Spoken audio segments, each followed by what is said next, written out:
ओम शांति। नवरात्रि की बहुत बहुत शुभकामनाएं। इस नवरात्रि पर हम अपनी आंतरिक शक्तियों का अनुभव करें।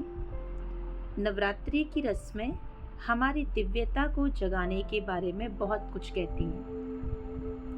आएं, इन्हें अनुभव करें।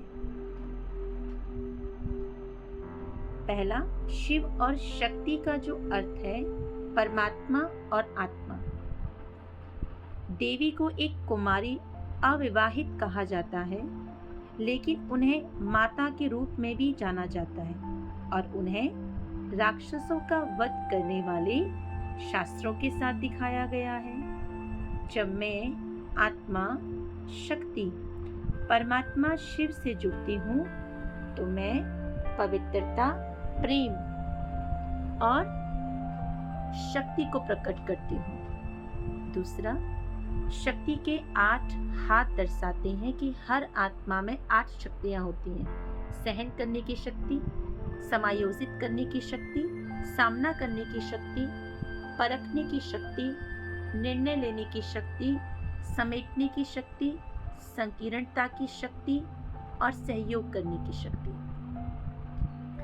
तीसरा, शक्ति के 8 हाथों में शस्त्र दिखाए गए हैं जो हमारी आत्मा की कमजोरियों और विकारों रूपी राक्षसों को खत्म करने के लिए विवेक का प्रतिनिधित्व करते हैं। चौथा, उपवास या व्रत का अर्थ है उपवास, यानी परमात्मा की याद में ऊपर रहना। व्रत का अर्थ है यह प्रतिज्ञा करना कि हम अपने विचारों, शब्दों और कर्मों में कोई भी अवगुण का उपयोग नहीं करेंगे।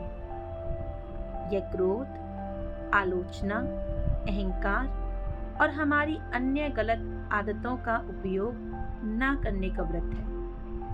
पांचवा, सात्विक भोजन और पवित्रता।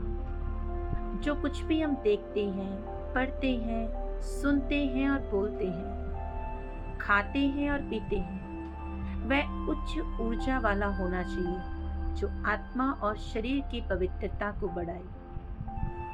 छठवां, जागरण। माना अंधकार का समय जब हमारे मूल्यों में कमी हो और सही और गलत की अज्ञानता हो।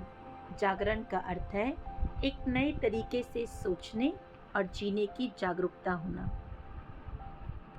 रास या गरबा, यह नृत्य का एक रूप है जहाँ एक व्यक्ति को अपने स्टेप्स को दूसरे व्यक्ति के साथ सामंजस्य में मिलाना होता है। यदि कोई कदम चूकता है तो चोट लग सकती है, अर्थात यह हमारे रिश्तों का प्रतीक है जहाँ हमें दूसरों के संस्कारों के अनुसार स्वयं को ढालना होता है, जिसे संस्कारों की रास कहा जाता है। यदि हम सहन करते हैं और समाते हैं तो जीवन के रिश्ते एक खुशहाल नृत्य बन जाते हैं, अन्यथा वे संघर्ष में बदल सकते हैं।